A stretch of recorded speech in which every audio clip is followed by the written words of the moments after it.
Good evening and welcome to our continued focus on the World Economic Forum here in Davos, Switzerland. The focus today, the international focus, was on Greta Thunberg, the 17-year-old Swedish climate change activist versus the US President Donald Trump. Remember, Trump and Greta don't really like each other.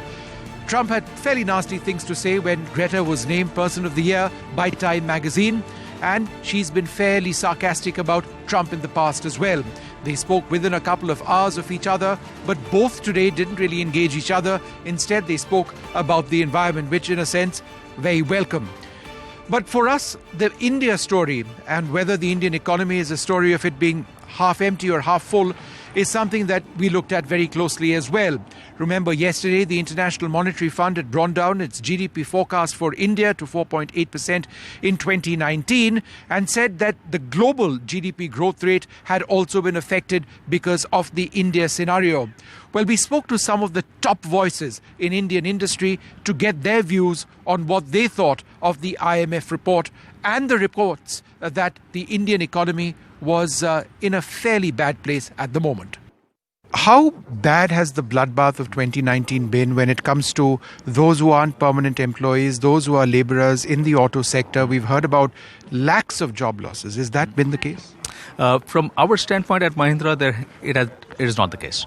There are other companies where they have been impacted, auto components industries as well.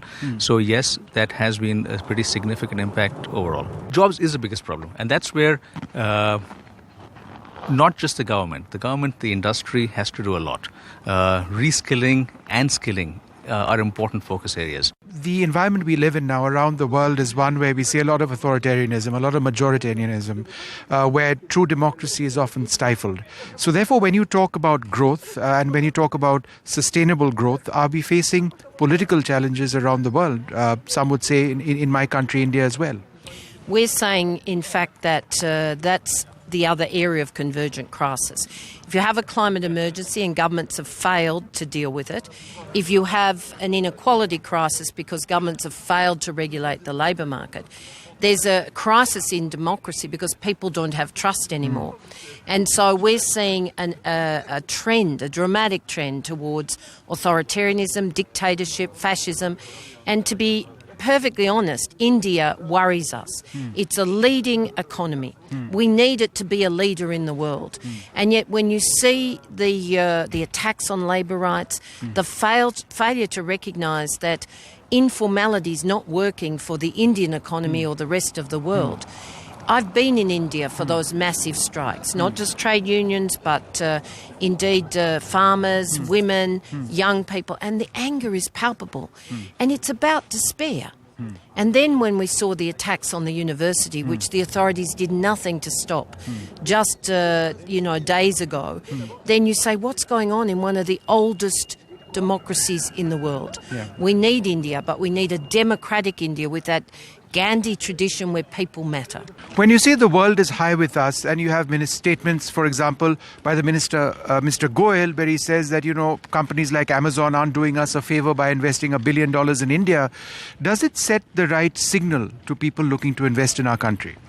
I think, overall tone of the government has been welcoming of investment. I am aware the Prime Minister has been going around various countries to invite investments both from people of Indian origin as well as foreign companies. So I think, overall the message to the world is that India is ready for business. The ease of doing business continues to get better. And I think we should be careful in what we say because things get picked up. But overall, I don't think the government of India discourages FDI. And Indian businesses, again, like places like here, the India contingent is present in large numbers. One of the big highlights of the World Economic Forum every year is the World Economic Outlook by the International Monetary Fund. This year there's been a great deal of focus on India. Gita Gopinath, who's the chief economist at the IMF, joins us. Thank you very much, Gita, for speaking to us. Concerns for India this time? In 3 months, you've gone down by 1.3% in terms of the India GDP story, and you're projecting it at 4.8% for 2019. If you look at the numbers that came out for the first 2 quarters of the fiscal year 2019, they were weaker than we had anticipated last October. And so if you take those numbers into account, and if you look at the weakness in credit growth in India, those are the factors that's factored into our forecast for both 2019 and 2020. Yeah. And what in the last few months do you believe has really gone wrong in the Indian economy? I mean, I would say that the biggest issue is in the financial space. If you look at the financial sector, you have stress there, particularly with non-bank financial corporations. I mean, we've seen a tremendous weakness in credit growth. Business sentiment has weakened quite sharply. There appears to be some sort of increase in risk aversion in lending in the markets. I mean, and alongside that, there's been weakness in rural income growth. So there's, a few factors that are weighing on growth in India. Yeah. When you talk about business environment and you have ministers, for example, Mr. Goyal recently said that to Jeff Bezos that, look, you aren't doing us a favor by investing $1 billion in India. What sort of signal does that send? India needs a lot of investment. It's important to encourage investment more broadly, of course, consistent with the mandate of the country. We need to revive domestic investment in India needs to be revived. Consumption spending is weak. So I think the environment has to be created for greater investment because that will raise the capital stock and even raise India's potential growth. Yeah. Do negative statements like this potentially affect the environment? The India story has always been a great story in the last few years, and I think the question I'm asking you is the boom story of India now going bust? India is a country with a lot of strengths. I mean, if you look at where we're projecting India to be a year from now, we're going to see growth in the next fiscal year, 2020-21, of 5.8%, and then higher even after that. So, there is substantial growth prospects in India. It is important to fix the issues that the country has at this point. But again, the prospects for India are very good, and it's just important for the government to work on fixing the problems that it's facing right now. Yeah. You've had the opportunity of meeting Prime Minister Modi recently. Did you alert him or warn him about your views as an economist on what may be going wrong in India? What did he have to say to that?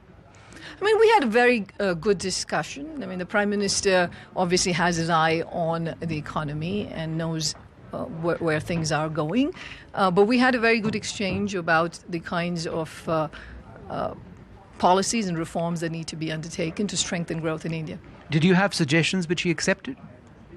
Well, as part of a conversation, we always exchange ideas, and I did provide some suggestions from our end too. Yeah.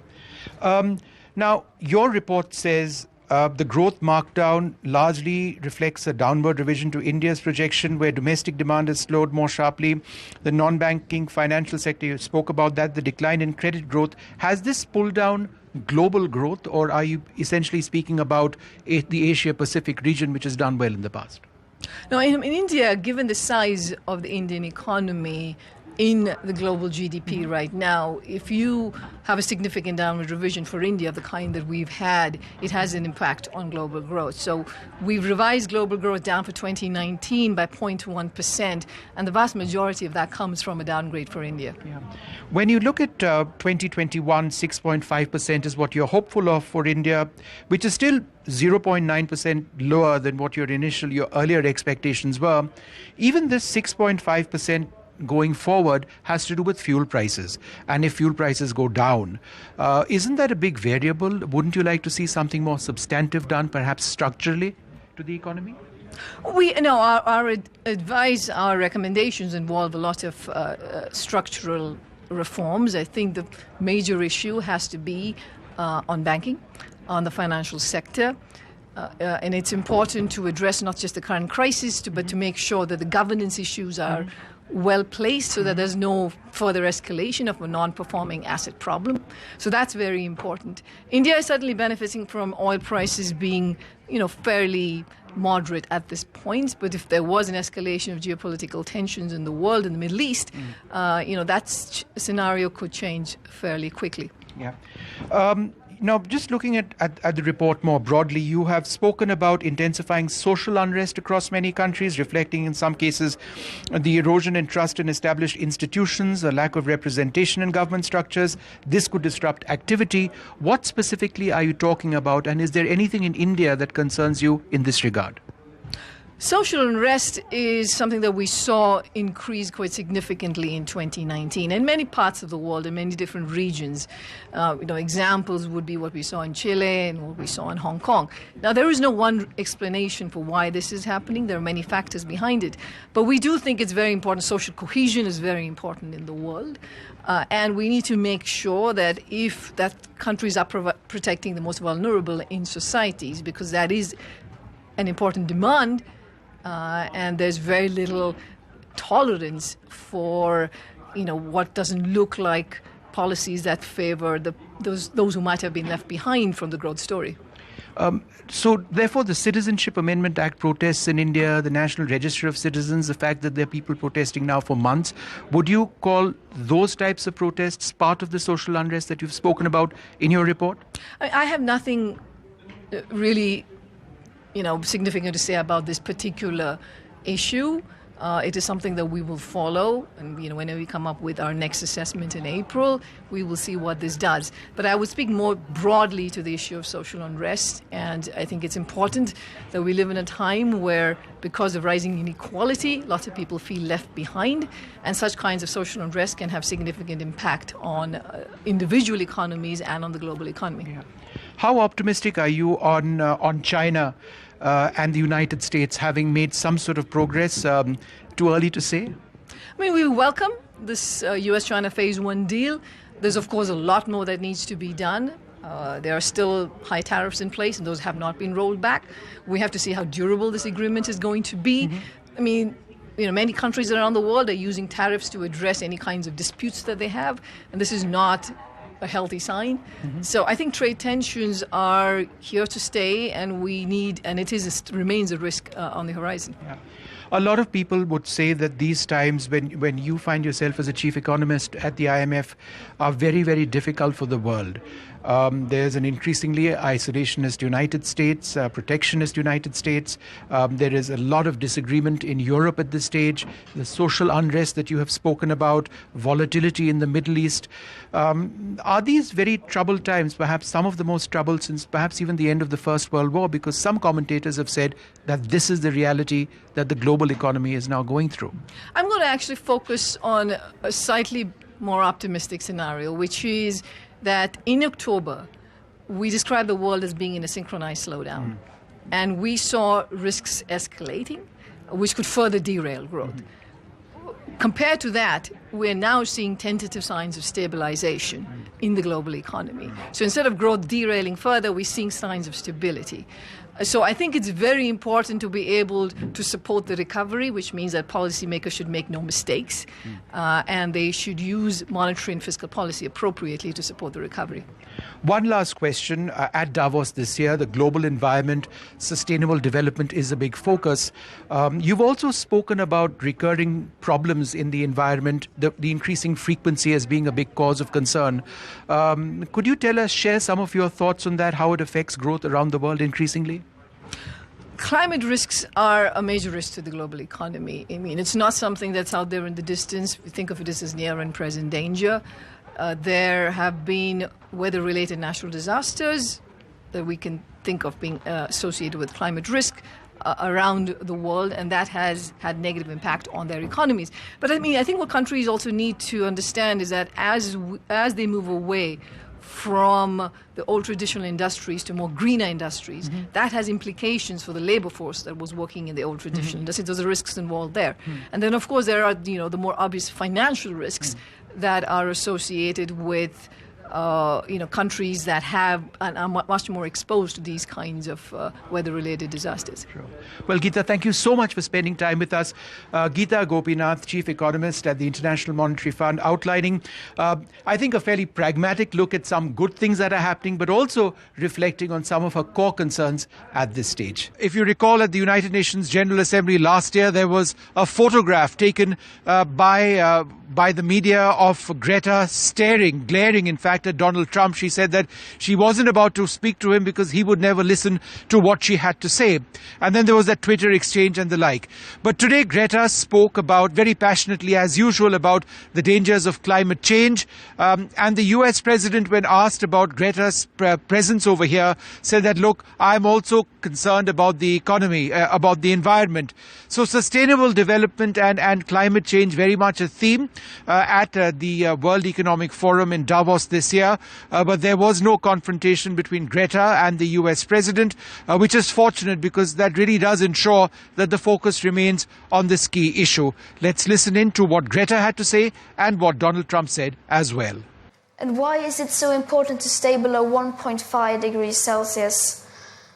Because even at 1 degree, people are dying from climate change. And that means that richer countries need to get down to zero emissions much faster and then help poorer countries do the same so that people in less fortunate parts of the world can raise their living standards. Because that is what the United Science calls for, to avoid destabilizing the climate so that we have the best possible chance to avoid setting off irreversible chain reactions.